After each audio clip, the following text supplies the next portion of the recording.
What's up, guys? This is Gaetana Berta, your brother from Learn English with Gaetana. Today we are going to talk about ditransitive verbs. At the end of the lesson or at the end of the video, you will be able to understand what ditransitive verbs are. ዛሬ የምንመለከተው ditransitive verbs የሚባሉትን የእንግሊዘኛ የግስ አይነቶችን ይሆናል ማለት ነው። So English has monotransitive verbs. In addition, English has ditransitive verbs. What is a monotransitive verb? So let's begin with this one. Mono, as the name indicates, if a verb is followed by only one object, that verb is known as a monotransitive verb. አንድ ግስ ከሱ ቀጥሎ አንድ ኦብጀክት ብቻ የሚያስከትል ከሆነ ያ ግስ ምን ይባላል? ሞኖትራንዚቲቭ ቨርብ ይባላል። ሞኖ ማለት ያው አንድ ማለት ነው እንደምታውቁት ማለት ነው። ስለዚህ ሞኖትራንዚቲቭ ቨርብ ማለት ምን ማለት ነው? A verb which takes one object is known as a monotransitive verb. That object or the object that follows a monotransitive verb is called a direct object. ከሞኖ ትራንዚቲቭ ቨርብ ቀጥሎ የሚመጣው የኦብጀክት አይነት ምን ይባላል? Direct object. Even sometimes some native speakers, you may listen or you may hear some native speakers pronounce it as direct object ብለው ሲያነቡ ልሰሙ ትችላላችሁ። ስለዚህ ዲሬክትም ሆነ ዳይሬክትም ተመሳሳይ ነው። ያ ኦብጀክት ምን ይባላል ነው? direct object ይባላል ማለት ነው። There are two kinds of objects in the sentence complementation pattern. The sentence complementation pattern ውስጥ መጀመሪያ ምን መኖር አለበት? When you write sentence, firstly there must be a subject and then there might be a verb, and then if your verb is a transitive verb, there might be an object. You know, that object can be a direct object. In addition, sometimes you can use an indirect object የሚባል አለ። ያን ደግሞ ሌላ ቀን ወይም በኋላ እናወራዋለን። ስለዚህ ባጭሩ ሞኖ ትራንዚቲቭ ቨርብ ማለት ምን ማለት ነው? ከሱ ቀጥሎ አንድ ኦብጀክት ብቻ የሚወስድ የግስ አይነት ምን ይባላል? ሞኖ ትራንዚቲቭ ቨርብ ይባላል ማለት ነው። However, for today we are going to discuss ditransitive verbs. So as the name indicates, ditransitive verbs are followed by two objects. Ditransitive verbs የሚባሉት ምንድናቸው? ከነሱ ቀጥሎ ሁለት ኦብጀክትስን የሚያስከትሉ ከሆነ ያ ግስ ምን ይባላል? ditransitive verb ይባላል ማለት ነው። ምሳሌ እሰጣለሁ። For example, let's see the following examples. The first one is the manager sends the letter. In this sentence we have a verb. That verb is sends. After sends there is the letter. In this sentence, sends is a monotransitive verb. However, if I say the manager sends በቃሉ the letter, after sends there are two objects. The first one is በቃሉ which answers the question to whom, and then we have the letter which answers the question what. So to whom የሚለውን የምትመልስልን indirect object ትባላለች። what የሚለውን ደግሞ የምትመልስልን the letter የምትለዋ direct object ትባላለች ማለት ነው። ስለዚህ በሁለተኛው አረፍተ ነገር ላይ sends እንደምንድነው ማለት ነው ያገለገለችው? እንደ ሞኖ እንደ ditransitive verb ነው ያገለገለችው ማለት ነው። In addition, we can say the manager sends the letter to በቃሉ. This is also possible. The manager sends the letter to በቃሉ. Still, after sends there are two objects. The first one is the letter.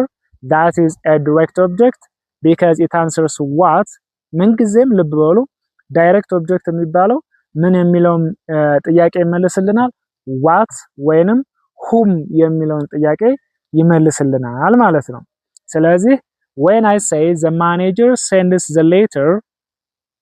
the letter is a direct object because it answers the question what does the manager send የሚለውን ስለምትመልስልን the later የምትለዋ ምን ትባላለች? direct object ትባላለች ማለት ነው። the manager sends the letter to በቃሉ to whom does the manager send the letter ብል መልሳችሁ ማን ነው? to በቃሉ ይሆናል ማለት ነው። so to በቃሉ የምትለዋ prepositional phrase ምን ትባላለች? indirect object ትባላለች ማለት ነው። so in these two sentences the verb sends is used as a ditransitive verb because it is followed by two objects በሁለተኛው ላይ ቀደም እንደነገርኳችሁ the manager sends በቃሉ the letter የምትለዋና the manager sends the letter to በቃሉ የምትለዋ sends እንደምንድን ያገለግለችው ማለት ነው? እንደ ditransitive verb ነው ያገለገለችው። ምክንያቱም ከሷ ቀጥሎ ስንት ኦብጀክት ስለመጣ? ሁለት ኦብጀክት ስለመጣ ማለት ነው። another example, the other example, the students have passed the handout. In this sentence, past is used as a monotransitive verb because we have only one object. That object is direct object, that is the handout. It is a noun phrase. But if I say the students have passed me the handout, in this context or in this sentence, the verb past is used as a ditransitive verb because after past we have me, that is the objective case of personal pronoun me. It is used as an indirect object, and then after it there is the handout that is used as a direct object. ስለዚህ በዚህኛው አረፍተ ነገር ላይ ግን the students have passed me the handout ብል ከፓስት ቀጥሎ past PASSET I mean ED ቀጥሎ የመጣው ማን ነው? me እና the handout ነው። ስለዚህ እዚህ ጋር እንደምንድን ያገለገለችው ማለት ነው? past እንደ ditransitive verb ነው ያገለገለችው ማለት ነው። ምክንያቱም ከሷ ቀጥሎ ማን አለ? the students have passed me አንድ ኦብጀክት me አንድ ኦብጀክት ናት። the handout ሁለተኛ ኦብጀክት አለ። ስለዚህ ምን ይባላል ማለት ነው? ditransitive verb ይባላል ማለት ነው። in addition, after the ditransitive verb you can use a direct object, but if you use a direct object immediately after ditransitive verbs, that direct object must be followed by a prepositional phrase. ለምሳሌ the students have passed the handout to me ይሆናል ማለት ነው። ልብ በሉ ከዳይትራንዚቲቭ ቨርቡ ቀጥሎ ማን ነው የመጣው? the handout ምንድነው? ዳይሬክት ኦብጀክት ነው። ዳይሬክት ኦብጀክቱ ኢሚዲየትሊ ከዳይትራንዚቲቭ ቨርቡ ቀጥሎ የሚመጣ ከሆነ ከሱ ቀጥሎ የግድ ምን ያስፈልጋል ማለት ነው? ፕሪፖዚሽናል ፍሬዝ ያስፈልጋል ማለት ነው። ስለዚህ ምን ትላላችሁ? the students have passed the handout to me ብላችሁ ትጽፋላችሁ ማለት ነው። የግድ ሁሉ ጊዜ ከዳይትራንዚቲቭ ቨርቡ ቀጥሎ የግድ ኢንዳይሬክት ኦብጀክት ላይ መጣ ይችላል። sometimes you can use direct objects, but after that direct object there must be a prepositional phrase which is used as an indirect object. And the next one is, what are the possible complementation patterns of ditransitive verbs in a sentence? በአንድ አረፍተ ነገር ውስጥ የዳይትራንዚቲቭ verbs complementation patternናቸው ምን ይመስላል? actually ነግራችኋለሁ። the first one is, firstly there must be a subject. ditransitive verbs በአንድ አረፍተ ነገር ውስጥ ምን አይነት ፓተርን ይኖራቸዋል የሚለውን ደግሞ አሁን ልንገራችሁ። firstly there might be a subject and then there might be a ditransitive verb after it. After that ditransitive verb there might be an indirect object. ከዛ ከኢንዲሬክት ኦብጀክቱ ቀጥሎ ማን ሊመጣ ይችላል? ዳይሬክት ኦብጀክት ሊመጣ ይችላል። ይሄ የመጀመሪያው የዳይትራንዚቲቭ ቨርብ ኮምፕሊሜንቴሽን ፓተርን ነው በአንድ አረፍተ ነገር ውስጥ ማለት ነው። ሁለተኛው ምሳሌ ልስጣችሁ። ምሳሌ ስሰጣችሁ ምንድነው? Helen will give her brother the computer. Helen will give her brother the computer.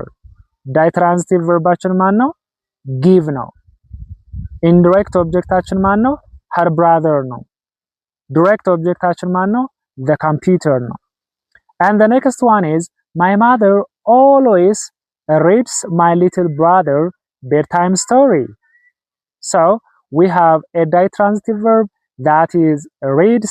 After reads we have my little brother that is used as an indirect object, and after it there is an object that is a direct object, bedtime story. The last one is Sophonius paid his grandparents the bill. So we have a ditransitive verb that is paid. Paid, we can use it as a ditransitive verb. That means after paid we can use two objects. ከpaid በኋላ ስንት ኦብጀክት መጠቀም እንችላለን? ሁለት ኦብጀክት። ያ ማለት እንደ ditransitive verb መጠቀም እንችላለን ማለት ነው። So Sophonius paid his grandparents the bill. So after paid we have his grandparents that is used as an indirect object, and after that indirect object we have a direct object that is a bill. So that is the first. ይሄ የመጀመሪያው ፓተርን ነው። ዳይትራንዚቲቭ ቨርቦች በአንድ አረፍተ ነገር ላይ የሚኖራቸው ፓተርን ነው። ሁለተኛው እንደገና ዳይትራንዚቲቭ ቨርቦች ሌላ ፓተርን አላቸው። ያ ፓተርን ምንድነው? መጀመሪያ ሳብጀክት ይኖራል፣ ከዛ በኋላ ዳይትራንዚቲቭ ቨርብ ይኖራል። ከዳይትራንዚቲቭ ቨርብ ቀጥሎ ምን ሊመጣ ይችላል? ዳይሬክት ኦብጀክት ሊመጣ ይችላል። However, if you use direct objects after ditransitive verbs, that direct object must be followed by prepositional phrase. ከዳይትራንዚቲቭ ቨርብ ቀጥሎ ቀጥታ ዳይሬክት ኦብጀክት የሚመጣ ከሆነ ከዛ ከዳይሬክት ኦብጀክት ቀጥሎ የግድ ምን መምጣት አለበት? prepositional phrase መምጣት አለበት። ወይ to plus a noun መምጣት አለበት or pronoun፣ ወይንም ደግሞ for plus a noun or a pronoun መምጣት አለበት ማለት ነው። እስኪ ምሳሌ ልስጥ። ከላይ ያለው ነው መቀየርላችሁ። Helen will give the letter to her brother. So Helen is a subject, will is a modal auxiliary verb, give is our ditransitive verb, the letter is a direct object, and to her brother is a prepositional phrase. It is another object. And the next one is my mother always reads bedtime story to my little brother. So my mother is a subject, always is an adverb of frequency, reads is a ditransitive verb, bedtime story is a direct object, to my little brother is a prepositional phrase which is used as an indirect object. Okay, and the last one is Sophonius paid the bill to his grandparents. So Sophonius is a subject, paid is a ditransitive verb, the bill is a direct object, and the last one is to his grandparents is an indirect object. So this structure shows that after ditransitive verbs we can use direct objects. ከዳይትራንዚቲቭ ቨርብ ቀጥሎ ምን መጠቀም እንችላለን? ዳይሬክት ኦብጀክት መጠቀም እንችላለን። ከዛ በኋላ ግን ምንድነው መጠቀም ያለብን? ኢንዳይሬክት ኦብጀክት ነው። ያ ኢንዳይሬክት ኦብጀክት ምን መሆን አለበት? ፕሪፖዚሽናል ፍሬዝ መሆን አለበት። ያ ፕሪፖዚሽናል ፍሬዝ ወይም ምን መሆን አለበት ብለናል ቅድም? ቱ ፕላስ ናውን ወይንም ደግሞ ቱ ፕላስ ናውን ፍሬዝ ወይንም ቱ ፕላስ ፕሮናውን።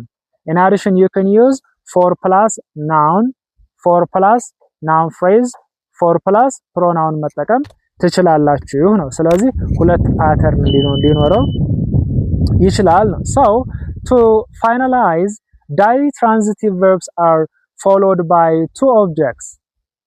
So when you write sentences by using ditransitive verbs, after that ditransitive verb there might be an indirect object plus direct object, or sometimes you can use ditransitive verb can be followed by a direct object plus a prepositional phrase አድርጋችሁ አረፍተ ነገር መጻፍ ትችላላችሁ ማለት ነው።